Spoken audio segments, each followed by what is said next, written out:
Le moment est arrivé de faire le tour de la table, chers abonnés, fidèles téléspectateurs. Merci, merci surtout de votre confiance et votre fidélité. Alors, c'est toujours le maître du destin, hein, votre émission que vous aimez tant, et surtout merci pour les commentaires. Toujours accompagné de notre coach, Monsieur Mabiala, l'accompagnateur.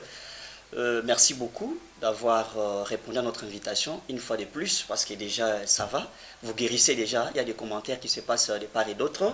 Merci. Alors, dans le maître du destin, vous nous avez réservé aujourd'hui les fondamentaux du leadership. Exact. Alors, tout ce que moi j'aimerais savoir ici, en connivence avec les abonnés, nos fidèles téléspectateurs qui nous suivent de partout, avant d'entrer dans le vif des fondamentaux, j'aimerais comprendre, quand vous parlez du leadership, qu'est-ce qui vous arrive en tête? Bon, le leadership, c'est justement, quand je vois le leadership, je vois la capacité pour l'homme à pouvoir faire des choses, à pouvoir influencer le monde pour les meilleurs. C'est ça le leadership. Ah, la capacité, ah bon, c'est bien, mais est-ce que l'intelligence joue un grand rôle là-dessus? On peut être intelligent et on est leader, ou on peut ne pas être intelligent, on est leader. Non, le leadership n'a pas de relation avec l'intelligence. Ah, ok. C'est l'intelligence, être intelligent. Je ne sais pas comment est-ce que vous définissez l'intelligence. À vous de me dire. Hein. Non, mais la définition de l'intelligence peut être subjective. Ça peut dépendre d'une personne à une autre. Si par exemple on définit l'intelligence comme le quotient intellectuel, je pense que ce n'est pas ça qui définit le leadership. Dans le leadership, c'est quelque chose de... c'est la capacité pour l'homme à pouvoir influencer le monde pour le meilleur, d'une manière ou d'une autre. Ah, donc il y a des quoi, nous avons du pain sur la planche, c'est-à-dire non seulement les mots leadership pèsent, mais il y a tout un message là caché. Exact. Alors, comme d'habitude, nous avons le temps de laisser au coach le temps, il a un petit moment d'explication, c'est le moment de concentration. Concentrez-vous. Alors, nous allons suivre les leaders, nous allons suivre l'accompagnateur, les coachs. Après, nous revenons avec la série des questions. Alors, coach, vous avez le temps de parler. Merci beaucoup, messieurs les journalistes. Merci à nos chers abonnés. Nous voici aujourd'hui, on va parler sur le leadership. Le leadership qui est une matière qui nous attire beaucoup. C'est d'ailleurs, j'ai d'ailleurs écrit mon tout premier livre sur le leadership, qui était intitulé Le 7 secrets pour devenir leader dans ta génération. Donc c'est vraiment un sujet que j'apprécie énormément. Alors, je vais parler aujourd'hui sur le fondamentaux du leadership. Le fondamentaux du leadership. Je vais aujourd'hui aborder 3 points essentiels. Le premier point qui est important dans le leadership, c'est savoir que pour être un leader, il faut d'abord, premièrement, avoir ce que j'appelle la maîtrise de soi. Ou bien être maître de soi-même. Un leader, c'est quelqu'un qui est maître de lui-même. Cela veut dire quoi? Le leader sait bien qu'il ne peut pas contrôler le monde. Il ne peut pas contrôler ce qui se passe autour de lui.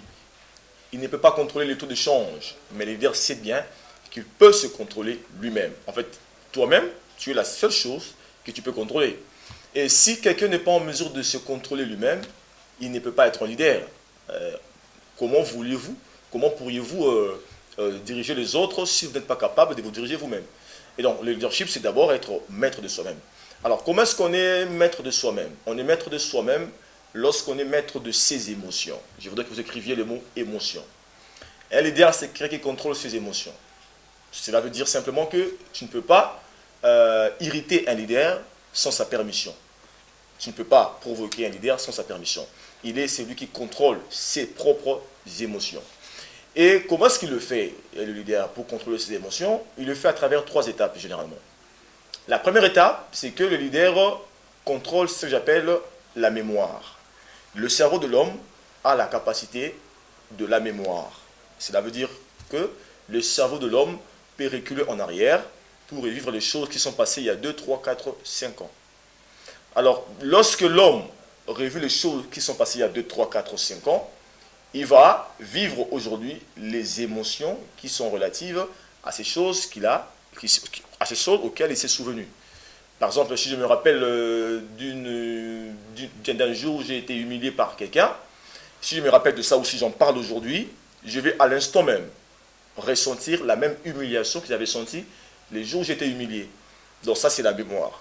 Alors, le leader, qu'est-ce qu'il fait? Il est tout simplement en train de faire un effort de pouvoir se souvenir ou se rappeler des choses qui donnent la force. La mémoire du leader est un fortifiant. La mémoire du leader, c'est quelque chose qui le pousse à être fortifié à tout moment. Donc il pense à des choses qui donnent et de la force et de l'espérance. Le deuxième aspect qui lui permet de devenir maître de soi-même, c'est à travers l'imagination. Le cerveau de l'homme n'est pas seulement capable d'avoir la capacité n'a pas seulement la capacité de la mémoire, mais le cerveau de l'homme a également la capacité de l'imagination. C'est-à-dire que le cerveau peut nous emmener l'homme là où il n'a jamais été. Alors le leader, qu'est-ce qu'il fait? Il a toujours tendance à avoir une imagination du futur qui est meilleur, du futur qui est fabuleux. Lorsqu'il s'imagine être dans le futur, il a toujours imaginé le meilleur et non pas le pire. Ça, c'est la différence entre le leader et les suiveurs. Les suiveurs, lorsqu'ils pensent à son futur, qu'est-ce qu'il fait? Il imagine le pire de scénario. Alors, qu'est-ce qui m'arriverait si c'est passé, ou qu'est-ce qui m'arriverait si je n'arrivais pas à faire cette vente?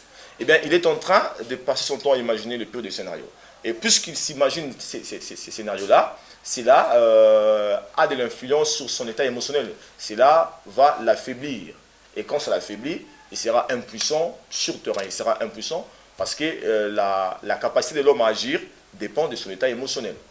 Donc le leader, lorsqu'il fait face à un problème, par exemple, il ne s'imagine pas ce qui arriverait si le problème n'est pas résolu, mais plutôt il s'imagine la solution. Le leader pense à la solution et non pas au problème. Il pense au meilleur et non pas au pire. Et le troisième aspect qui permet au leader d'être maître de ses émotions, c'est que le leader a un dialogue mental qui est positif. J'ai dit aux gens que vous êtes toujours en train de parler avec vous-même, à tout moment. Votre tout premier interlocuteur, c'est vous-même. Alors le leader est toujours en train de se parler positivement.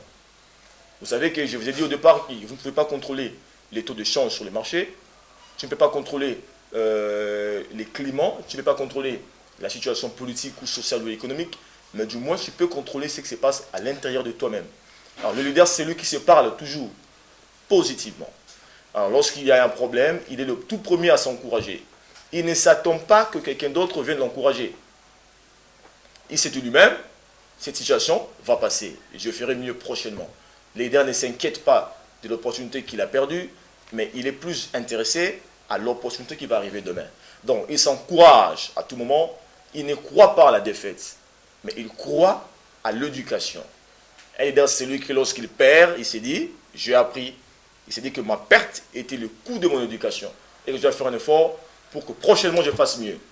Donc le dialogue du leader est toujours positif. Le dialogue qu'il a avec lui-même, ce qui fait qu'il a des émotions positives.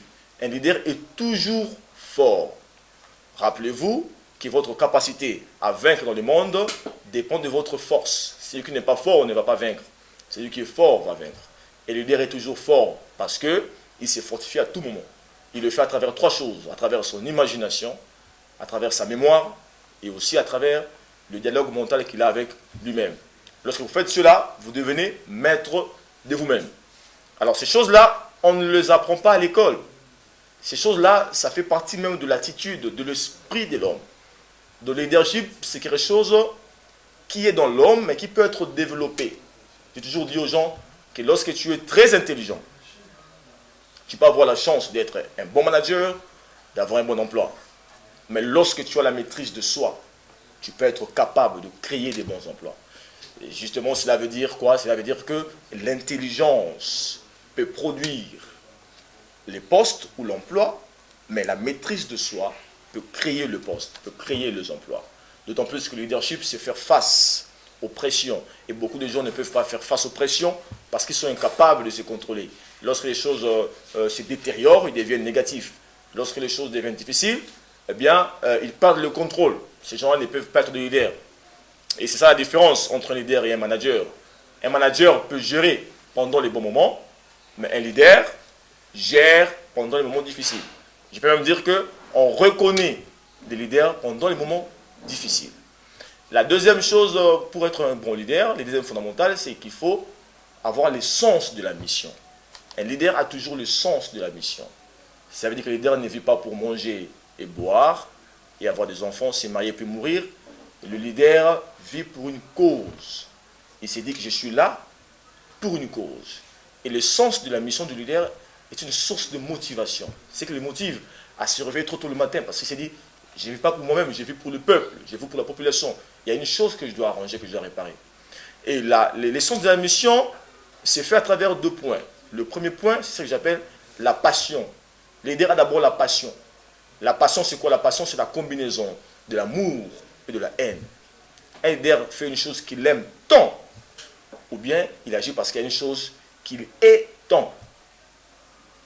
Donc les leaders sont généralement remplis d'amour ou remplis de colère. Alors quand je parle de colère, je ne parle pas de colère contre les hommes, mais la colère contre un système. Il s'est dit, je dois vaincre ce système, je dois changer ce système. Le leader a toujours tendance à changer une chose. Il dit, il y a un mal là-bas, je vais réparer ça. Le leader n'accepte pas le mal. Il décide de changer le mal. Alors ça, c'est d'abord il faut d'abord avoir de la passion pour une chose. Et deuxièmement, il faut avoir du talent. La passion marche toujours avec les talents. La passion, c'est la mission. Et le talent, c'est la provision. Pour toute mission, il y a une provision. Dieu donne le talent pour que l'homme soit capable d'accomplir une provision. Un talent, c'est une mission, pardon. Un talent, c'est un don. C'est quelque chose que vous n'avez pas demandé, mais qu'on vous a offert gratuitement. Alors, ces talents-là va vous permettre maintenant d'accomplir votre mission. Ça veut dire que si vous avez une mission pour accomplir une chose, vous avez les talents qui vont vous permettre de l'accomplir. Lorsque Dieu dit à Jérémie, j'ai fait de toi prophète des nations, cela veut dire qu'il avait rendu Jérémie capable de prêcher. Mais attention, il ne faut pas impérativement avoir un talent pour être un leader.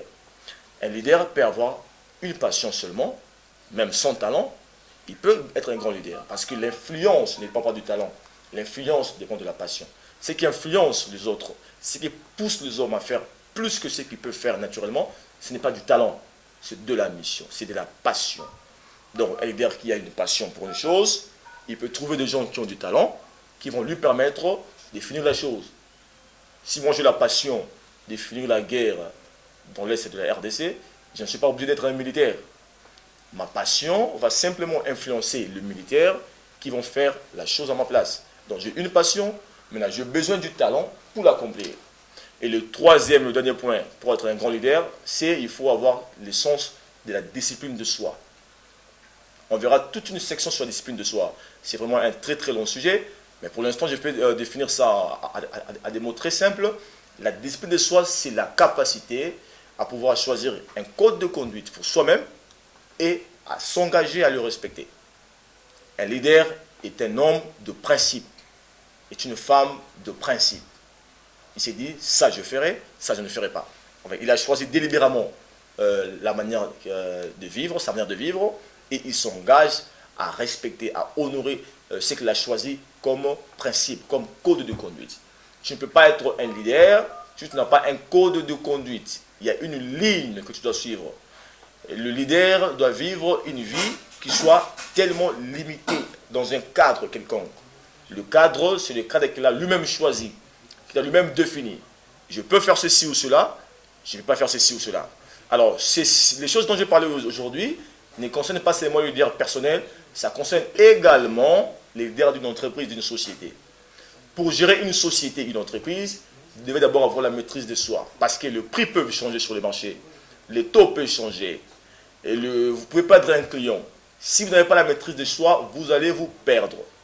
C'est pour cela que les gens qui sont intelligents, des managers, qui n'ont pas l'esprit du leadership, échouent souvent. Parce qu'ils peuvent gérer l'entreprise lorsque les choses vont bien, et quand ça va mal, ils ne peuvent pas gérer. Et vous devez avoir aussi le sens de la mission. La mission, c'est quoi? Vous allez maintenant accomplir la mission de votre compagnie. Chaque compagnie a une mission. Et ce qu'on appelle en anglais des mission statements. Ça veut dire la chose que la compagnie voudrait réaliser. Alors la mission doit devenir la passion du leader. Le leader qui est là, sa mission c'est quoi? Sa mission c'est d'accomplir justement la mission de la compagnie. Et on ne peut pas appeler un leader à accomplir une mission de la compagnie pour une cause pour laquelle il n'est pas passionné. Et la troisième chose, le leader d'une compagnie doit être aussi discipliné. Ça veut dire qu'il doit avoir un code de conduite qu'il doit respecter. Il ne doit pas tout faire parce que, rassurez-vous, que le leader est le modèle du groupe. Dès que le leader ne donne pas de bons exemples, le groupe ne va pas bien marcher. Donc le leader doit influencer non pas par commandement, non pas par ordre, mais par inspiration.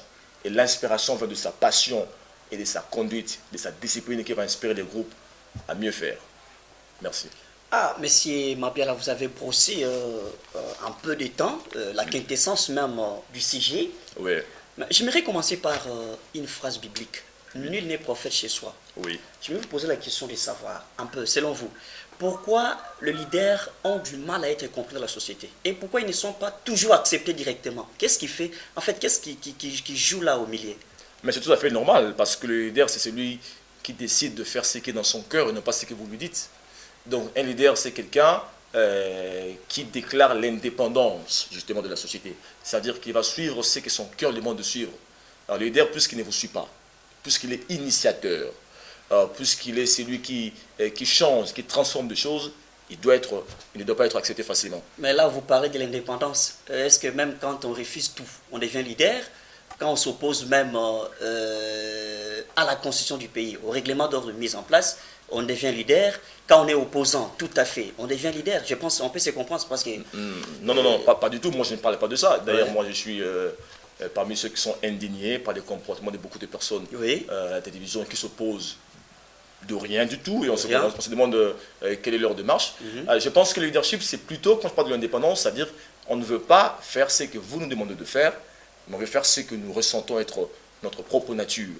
Je l'ai dit au départ qu'un leader a un sens de la mission. Il s'est dit, j'ai une mission à accomplir, je dois la suivre. Alors, peu importe ce que vous lui dites là, il ne doit pas s'occuper de ça. Lui, il est intéressé à ce qu'il doit faire, il est intéressé à sa mission. Or, sa mission peut ne pas vous plaire, justement. Et le leader, puisqu'il ne s'occupe pas de votre point de vue, et donc, il est tout à fait logique qu'il puisse être une cause de chute pour vous. C'est bien parce que là, vous insérez aussi les mots liberté. Oui. Il y a souvent une confusion comme ça. On pense que la liberté, c'est cette facilité qu'on a d'agir selon ce qu'on pense. Ouais. Alors que la bonne liberté, selon un leader, j'allais dire, c'est respecter ce qui existe, mais tout en regardant avec un œil vigilant. Exact. Alors, merci beaucoup, M. Mabiala, d'avoir brossé en quelques mots sur les fondamentaux du leadership. Merci. Avec tout espoir, surtout à nos chers abonnés, de suivre cette émission parce qu'il y a des très bonnes choses. Hein. À bien saisir la différence entre un leader et un manager. Donc, Exact. vous pouvez être manager, mais attention, le leader, on ne l'apprend pas à l'école. Hein. Le leadership, il faut... C'est un esprit. Voilà, tout Que un l'on peut état développer. d'esprit, on peut le développer. Voilà. Alors, nous sommes très contents, M. Mabel, de nous avoir accompagnés. Merci. Nous sommes arrivés presque à la fin de notre émission. Je ne sais pas, est-ce que vous avez peut-être un brief, un mot de la fin? Un mot de la fin serait d'encourager le leader et de leur dire que vous êtes unique. En tout cas, je parle à la personne qui me suit maintenant là, que tu es une personne unique et exceptionnelle. Il n'y a personne sur la terre qui a les mêmes capacités que toi. Et donc, tes capacités sont naturelles, elles vous ont été données par l'éternel Dieu et vous devez vous en servir. Lorsque vous découvrez votre talent et votre passion, et que lorsque vous l'associez à la discipline et à une vision, vous allez accomplir le meilleur. Et le monde est fait des miracles. Et vous êtes parmi ceux-là qui sont appelés pour opérer ces miracles. Tout en respectant le geste barrière, fidèles abonnés, fidèles téléspectateurs. Alors, nous sommes arrivés à la fin de cette émission. Alors, on ne va pas se séparer comme ça sans dire un grand merci à notre réalisateur. Lui, c'est son excellence Makusa, et à notre cher monsieur Christian Mandemba qui nous accompagne aussi techniquement. Sans oublier les grands partenaires qui nous aident, qui nous financent. Sans oublier, si je cite les finances, je sais pourquoi, je martèle à cela. Lui, c'est messieurs Mabiala Justin, Equity 0D. Merci beaucoup. Avec vous, on se retrouve à la prochaine. Sauf, n'oubliez pas les gestes barrières, car la Covid-19 revient autrement. Merci.